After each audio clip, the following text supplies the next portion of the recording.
I'm Lucy May, and this is the story of how my husband tried to take everything from me and how I refused to let him. It started with a whisper in the dark, the kind of murmur you're not supposed to hear. I remember that night vividly even now. I'd woken up to an empty bed, the sheets beside me cold. My first thought was that he'd gone to the bathroom, or maybe to get a drink of water. But as I blinked against the darkness, a faint voice slipped through the crack of the bedroom door. A low, careful voice. My husband, Ethan. I sat up slowly, my heart already thumping like a warning drum. The hallway was bathed in the soft glow of moonlight, just enough to see the shadows stretching across the floor. I crept closer, my feet cold against the hardwood. And that's when I heard it, Ethan's voice low and controlled. Just a little longer. She doesn't suspect anything yet. My breath caught in my throat. My stomach twisted, a cold coil of dread settling deep inside me. Who the hell was he talking to? And what didn't? I suspect I stood there frozen listening as his voice dropped even lower. The words were muffled now, but the tone was unmistakable, like he was reassuring someone, smoothing over a plan that I wasn't meant to hear. It wasn't work. Ethan never whispered during work calls. Hell, he never even cared if I overheard his conversations before. But this was different. I forced myself to take a step back, then another.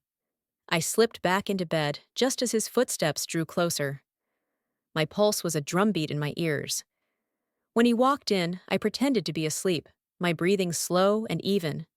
The bed dipped as he settled beside me, and a moment later, he let out a long, steady sigh, like nothing had happened. I rolled over, blinking at him through the darkness. "Where were you?" My voice was soft, groggy, like I'd just woken up. He didn't miss a beat. "Bathroom?" He said, his tone smooth and easy.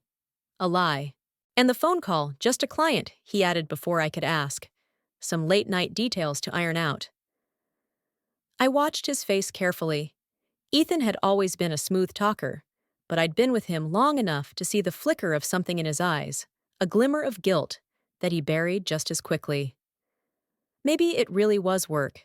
Maybe I was just being paranoid, but deep down, I knew better. The next morning, I woke up before Ethan. The morning light filtered through the curtains, washing the room in a soft golden glow. Ethan was still sleeping, one arm draped over the pillow where my head had been. I slipped out of bed, my feet hitting the cold floor, and padded into the kitchen. I'd never really paid attention to our finances. Ethan always handled the bills and investments, and I'd always trusted him to take care of it. But that morning, the doubt wouldn't let me go. I opened my banking app, my hands shaking as I scrolled through the transactions. $500, $1, $200, $750.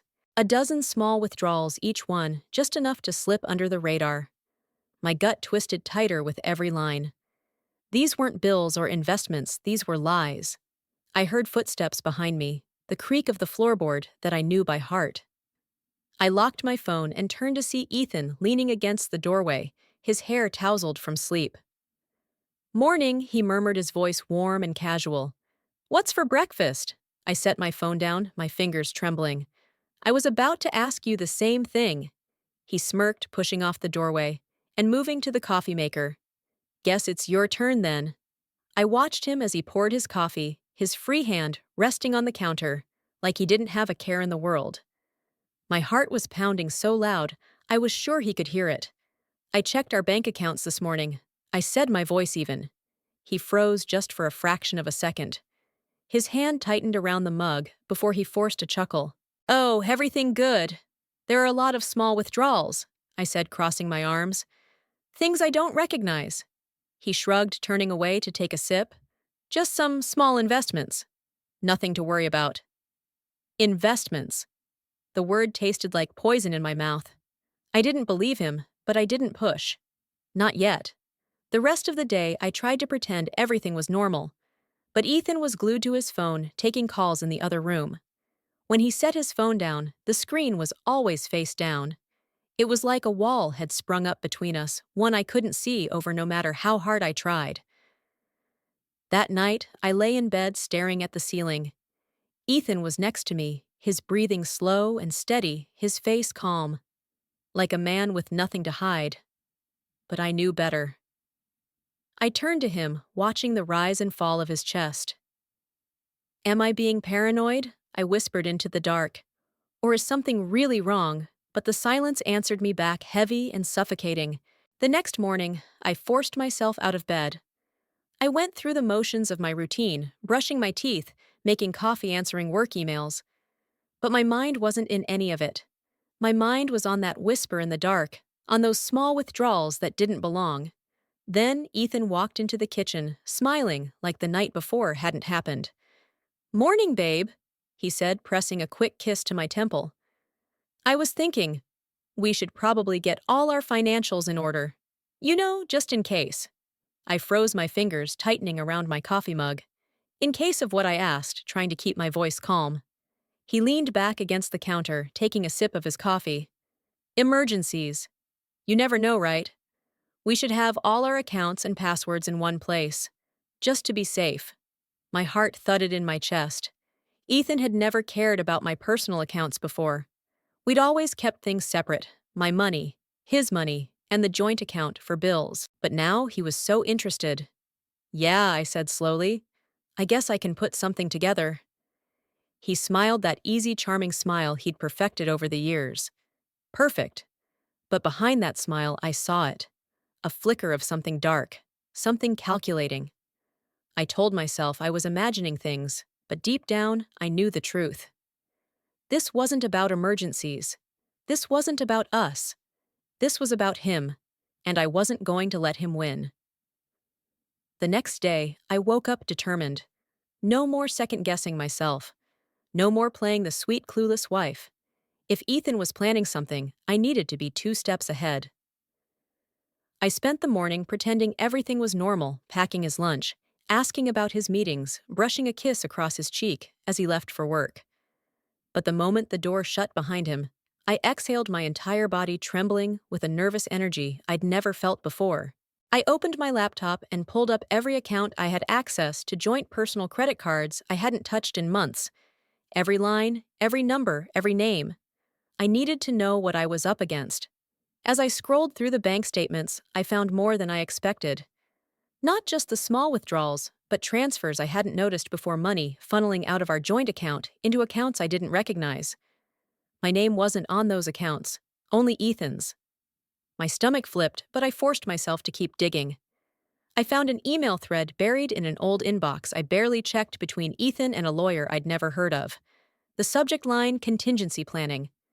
I read through every word, my heart hammering harder with each line. He was planning to separate. He'd been planning for months. But he didn't just want out, he wanted out with everything. My phone buzzed, startling me out of the spiral.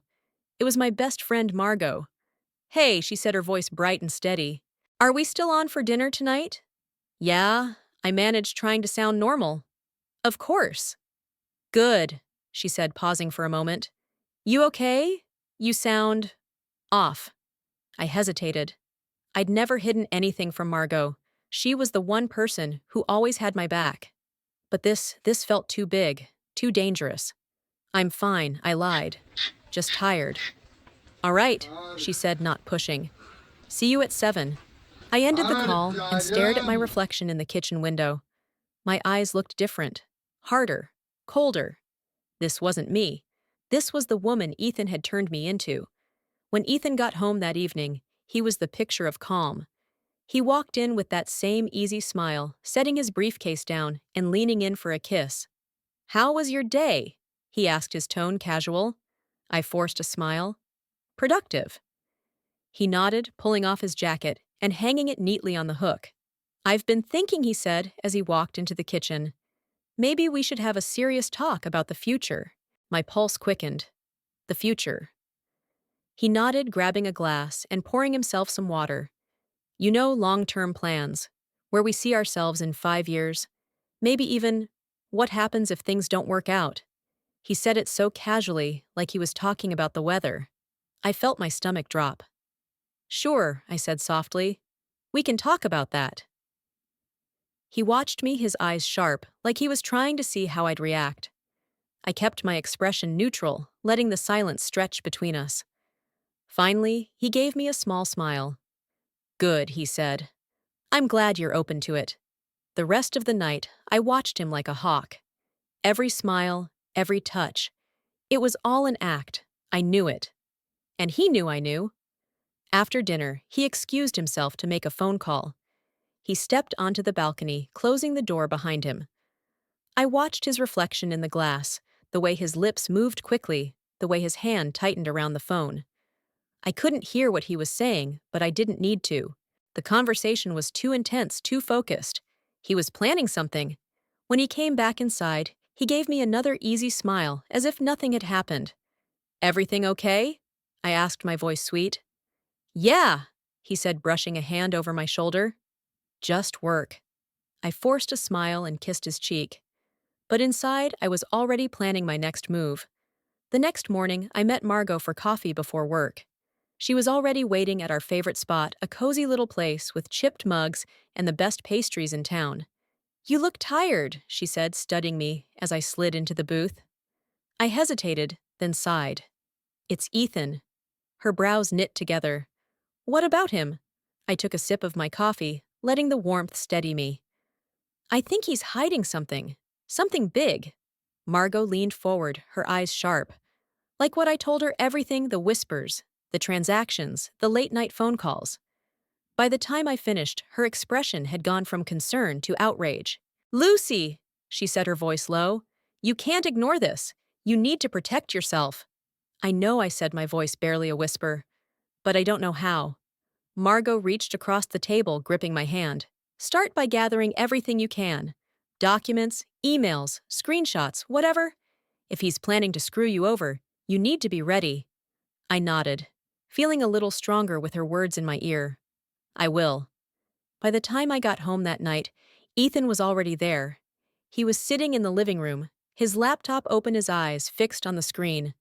When he saw me, he closed it quickly, his smile a little too practiced. "Hey, beautiful," he said, his voice smooth. "How was your day?" "Fine," I said, hanging my coat. "Yours?" "Busy," he said with a shrug. "Lots of moving pieces." I swallowed hard. "Like what?" He just smiled. "You'll see." That night, as we lay in bed, I couldn't sleep. I kept replaying the conversation with Margot in my mind. Her words, "You need to protect yourself," echoed over and over. I slipped out of bed and crept to the kitchen, grabbing my laptop and opening it on the counter. I started a folder for my eyes only and began filling it with everything I had: screenshots of the withdrawals, copies of the emails, notes of every suspicious phone call. My hands were shaking, but I kept going. Because if Ethan thought I was going to let him take everything, he was dead wrong. When I finally closed the laptop, the sky was turning a pale shade of dawn. I crept back into bed, curling up on my side, as if I hadn't just uncovered a world of lies. As Ethan stirred beside me, I whispered into the quiet room. "You think you're playing a game, but you have no idea who you're dealing with." And in that moment, I believed it. The next day dawned bright and deceptively calm. I moved through my morning routine like a woman on autopilot: coffee, quick shower, carefully applied makeup. But beneath the calm, my mind was a live wire, buzzing with questions and plans. Ethan acted as if nothing had changed. He moved around the kitchen with practiced ease, humming under his breath as he poured his coffee. "Morning," he said, his eyes crinkling with that easy smile. "Morning," I replied, matching his tone. But I noticed the small things: the way he kept his phone in his pocket, even while stirring his coffee. The way he kept glancing at me like he was waiting for me to say something, to slip up. I wouldn't give him the satisfaction. Over breakfast, he started talking about a weekend trip. "I was thinking we should get away for a bit," he said, buttering his toast with deliberate slowness. "Clear our heads. Just us." The idea of being alone with him, somewhere remote, no way to reach out for help, sent a chill down my spine. I forced a smile. "Sounds nice." "Where were you thinking?" "Somewhere quiet," he said, his tone light, but his eyes sharp. "A cabin by the lake. No distractions." I swallowed hard, my mind already racing. "That sounds perfect," I said. But inside, I was screaming. That day at work, I couldn't focus. My mind kept drifting to Ethan's suggestion, the cabin, the lake, the isolation. Was he planning to finish what he started there? Was this his endgame? At lunch, Margot called. "I've been thinking," she said, her voice low. "This trip he's talking about, don't go." "I know," I whispered. "But if I say no, he'll know I'm onto him." Margot exhaled frustration clear in every breath. "Then don't go alone. Tell me where you're going.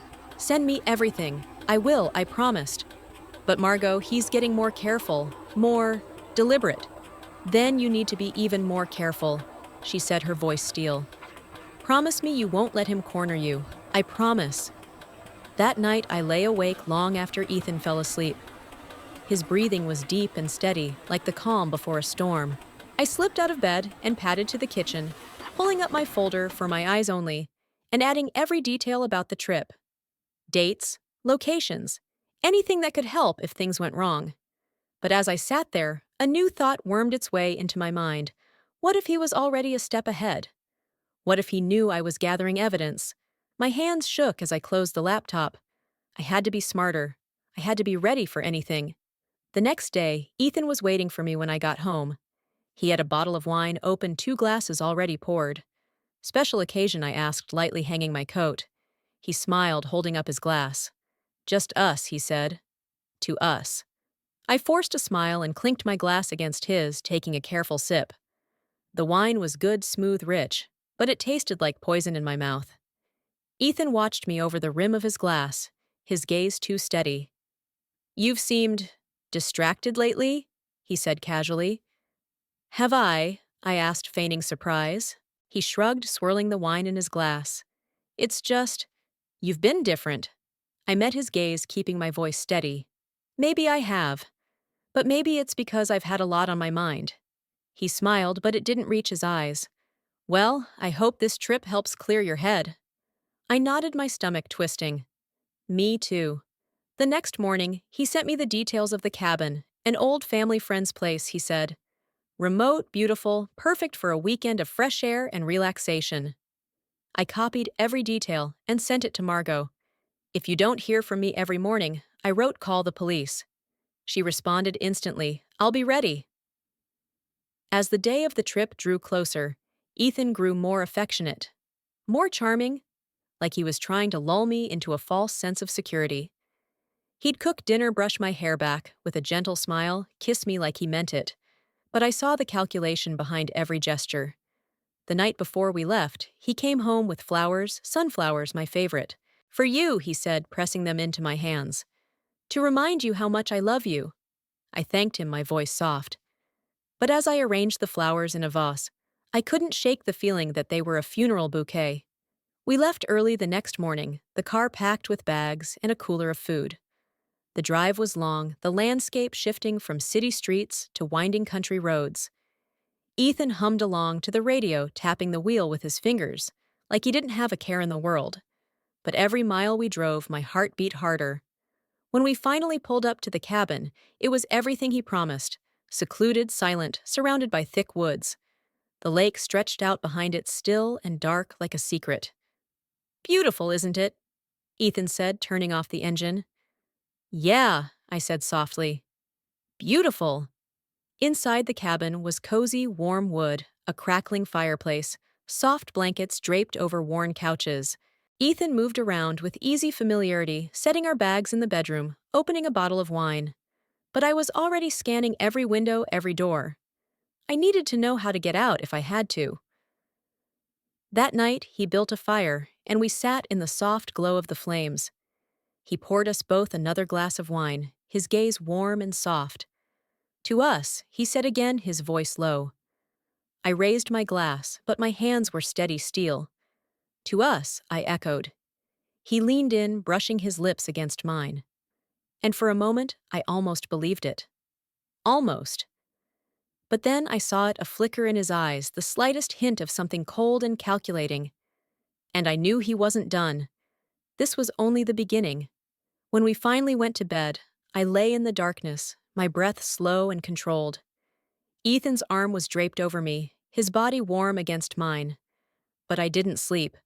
My mind was racing, plans, exits, what I'd do if he made his move. I whispered into the dark, so low only I could hear, "You're not going to win, Ethan. I won't let you." And as the night stretched on, I knew that this cabin, this trip, wasn't about love or fresh air. It was a final test, a final chance for him to break me. But I wouldn't break. Not now. Not ever. The first night in the cabin was almost peaceful. Almost. Ethan cooked us dinner pasta with a rich, buttery sauce that filled the air with comfort and deceit. He laughed, easily told stories from his childhood, his smile warm and unguarded. But every time he looked at me, I felt it. A current beneath the calm. Something dark swimming just below the surface. After dinner, we played cards by the fire, the crackle of the logs filling the silences. Ethan sipped his wine, his eyes locked on mine, with that familiar mix of charm and calculation. "You're quiet tonight," he said softly, laying down a card. "Just tired," I lied, forcing a small smile. He tilted his head, his eyes narrowing just slightly. "You sure?" I nodded, but my heart was pounding. I knew what he was doing, testing me, looking for cracks. When we went to bed, I lay there stiff and alert, his arm heavy across my waist. Outside, the wind howled through the trees, a lonely, eerie sound that felt like a warning. The next morning, Ethan woke up early, moving around the cabin with a restless energy. He made coffee humming under his breath as he poured it into chipped mugs. "I thought we could take a walk around the lake today," he said, handing me a cup. "Sounds good?" I said, my voice calm. He watched me as I sipped the hot coffee, his gaze steady. "You're not nervous about being out here, are you?" "Why would I be?" I asked, meeting his stare. He smiled, but it didn't reach his eyes. No reason at all. The walk around the lake was beautiful in a way that felt surreal, tall pines swaying overhead, the water, like glass reflecting the cloudy sky. Ethan held my hand as we moved along the narrow path, his grip firm and possessive. "It's so peaceful out here," he said, his voice soft. "Yeah," I said. "Peaceful." But every step we took, I felt the weight of the silence. Like the woods were holding their breath, waiting for the moment to shatter. At one point, we stopped near a fallen tree, the bark slick with morning dew. Ethan turned to me, his expression unreadable. "Lucy," he said, his voice low. "Do you trust me?" The question hung between us like fog. I forced a smile. "Of course I do." His fingers tightened around mine. "Good," he said, "because I need you to." The way he said it, like a warning wrapped in a promise, sent a chill down my spine. But I didn't let it show. I couldn't. When we got back to the cabin, he built another fire, the flames casting flickering shadows against the walls. He pulled me close on the couch, his arm draped around my shoulders. "You're shaking," he murmured, brushing his lips against my temple. "It's just cold," I said. He pulled back to look at me, his eyes dark. "You're lying." I swallowed hard, my heart pounding in my chest. "I'm fine, Ethan." He stared at me for a long moment, then leaned in and kissed me slow and deliberate. His lips were warm, but I felt nothing but ice. That night, I pretended to sleep while he lay beside me. His breathing was slow, steady, like a man at peace. But I knew better. He was waiting. Watching. At some point, I must have drifted off because I woke to the sound of his phone vibrating on the nightstand. The glow of the screen lit up his face in the darkness, and I saw it, his eyes open, reading the message. Ilya Morrow. The name I'd seen on his phone weeks ago. The name that haunted me. I lay still, my breath caught in my throat. Ethan's expression was cold, calculating, as he typed a quick reply and set the phone back down. He didn't know I was awake. He didn't know I'd seen. The next morning, I acted like nothing had happened. I made breakfast eggs and toast, the scent of butter and coffee filling the air. Ethan watched me over his mug, his eyes narrowed slightly. "You're in a good mood," he said. "Just trying to enjoy this," I said lightly. He smiled, but I could see the tension in his jaw. He knew I was playing along. He just didn't know how much I knew. After breakfast, he went outside to chop wood for the fire. I watched him from the window, the rhythmic swing of the axe, mesmerizing and terrifying. Each crack of the blade against the log was a sharp punctuation mark in the silent woods. I turned away and grabbed my phone, sending Margot another message. He's still talking to Ilya. I saw a message last night. If you don't hear from me by tomorrow morning, do something. She replied instantly, I've got you. Be careful. I slipped the phone back into my pocket. Just as Ethan walked in, sweat on his brow, a small smile playing at his lips.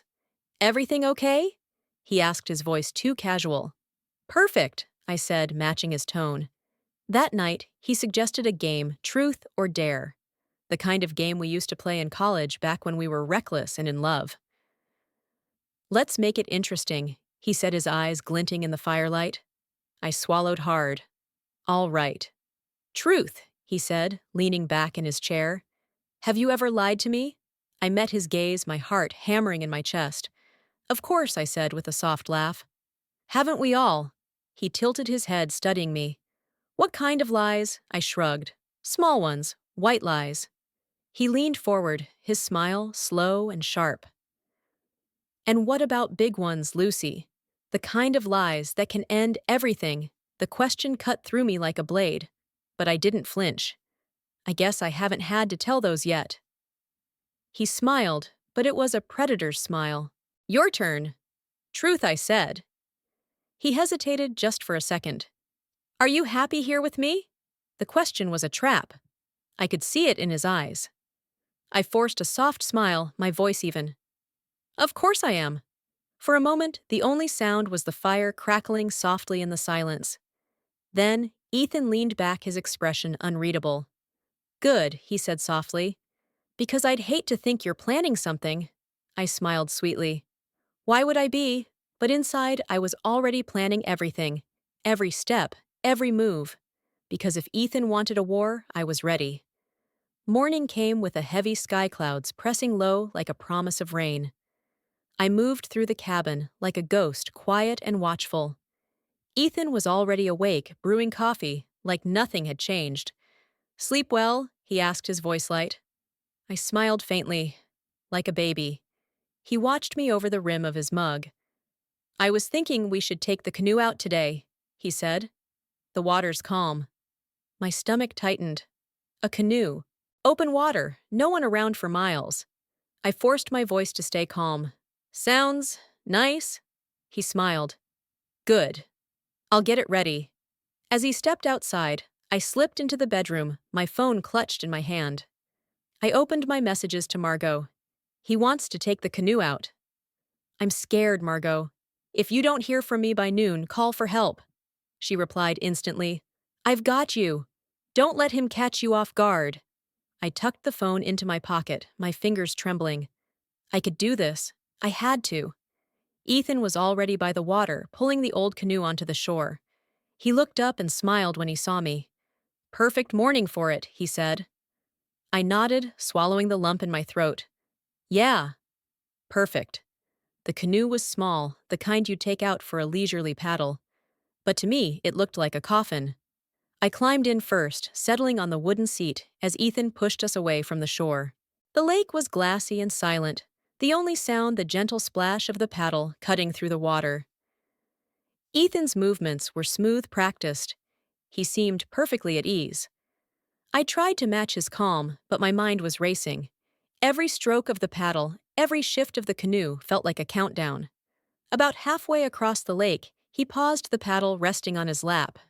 You're quiet, he said, his tone casual. Just taking it all in, I said softly. He smiled faintly, but his eyes stayed cold. You know, Lucy, he said, his voice low. Trust is a fragile thing. I nodded slowly. Yes, it is. He studied me, his gaze sharp and searching. You'd tell me if you were hiding something, wouldn't you? I met his gaze without flinching. Of course. For a moment, we just sat there, the canoe drifting lazily on the water. Then he picked up the paddle again, his smile easy and bright. Let's head back, he said. When we reached the shore, he helped me out of the canoe, his hand warm and steady on mine. You're trembling, he said, his voice soft. It's just cold, I lied. He gave me a long, considering look, then leaned in and pressed a kiss to my forehead. You're a terrible liar, Lucy. My heart slammed in my chest, but I kept my expression calm.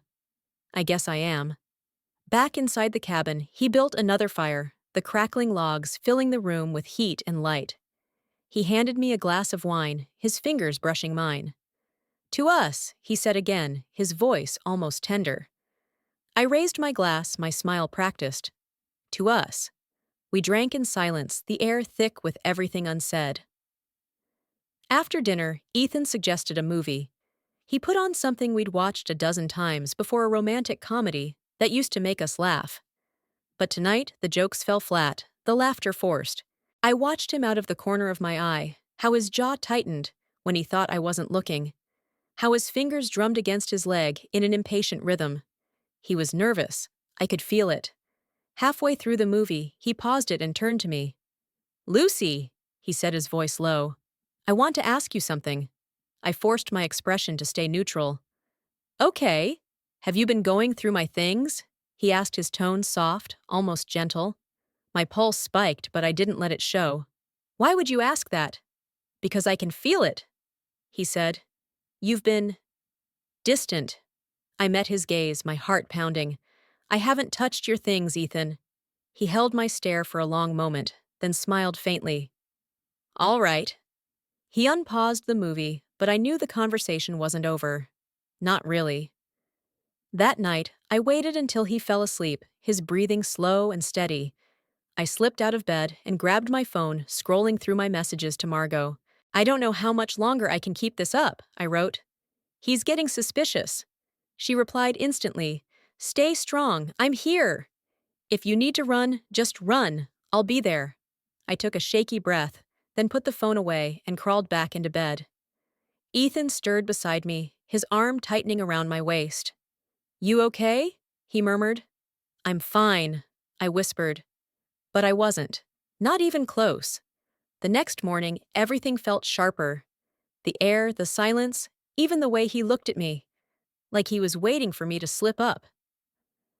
Over breakfast, he set down his fork and said, Lucy, I need you to sign something for me.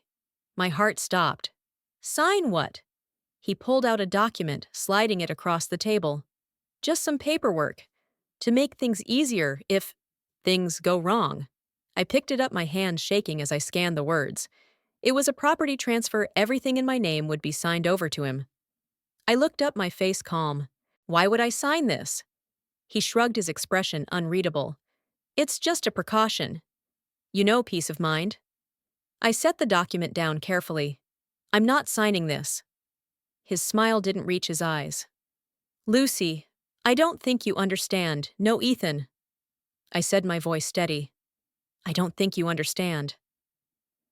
For a moment, the mask slipped. I saw the flicker of fury in his eyes, the way his jaw tightened. But he didn't push. He just leaned back in his chair and said, All right, we'll talk about it later. That night, I didn't sleep at all. I lay there staring at the ceiling, my mind racing. I couldn't stay here another day. I couldn't let him think he still had control. So I made a plan.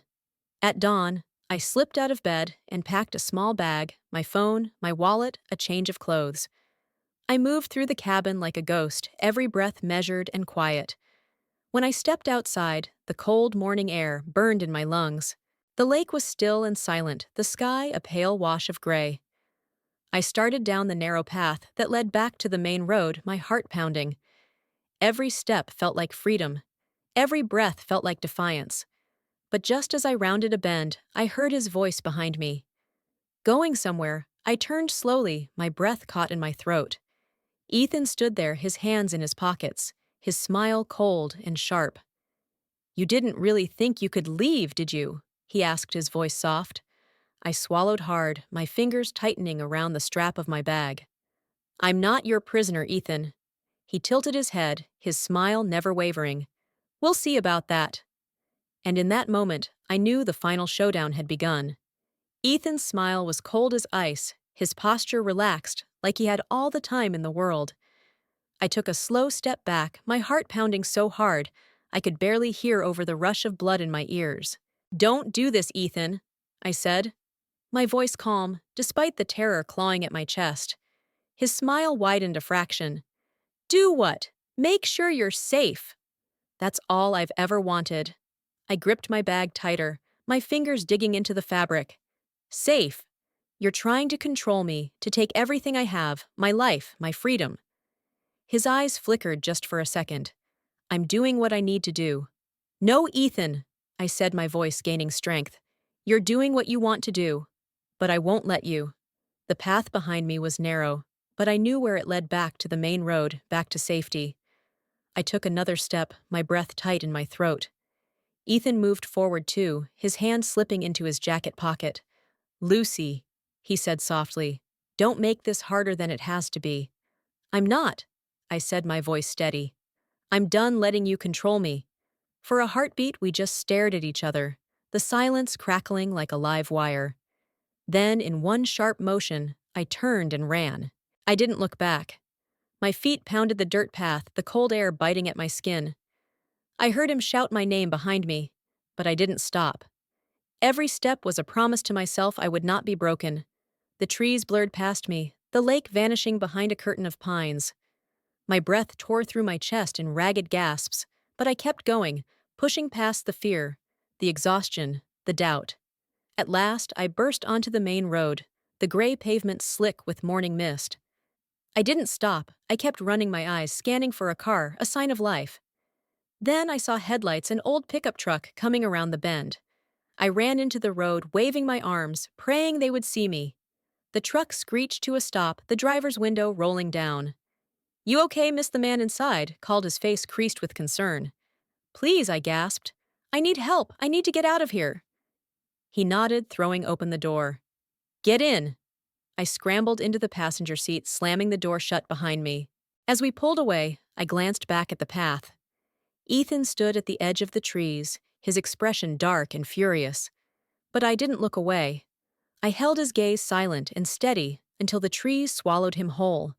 Back in the city, I went straight to Margot's apartment. She wrapped me in a hug the moment she saw me, her relief palpable. You're safe now, she whispered. It's over. But it wasn't over. Not yet. With Margot by my side, I met with Patricia, my lawyer. We laid out everything: Ethan's threats, his manipulation, the forged documents. Patricia's eyes glinted with determination. We have enough to bury him, she said. Not just to stop him, Lucy, but to make sure he never does this to anyone else. I nodded, my jaw set. Let's do it. The legal battle that followed was brutal.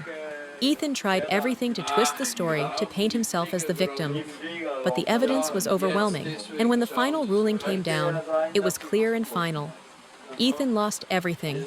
As I walked out of the courthouse for the last time, the weight on my shoulders felt lighter than it had in months. The sky was clear, the air cold and crisp, but I felt something I hadn't in a long time: hope. Later that night, I sat on my balcony, the city lights spread out like stars. My phone buzzed with a message from Margot. Proud of you. I smiled, setting the phone down. My life was mine again, every breath, every choice. This was my story. And for the first time, I was the one writing it. Have you ever faced a moment when you had to fight for your freedom, no matter the cost?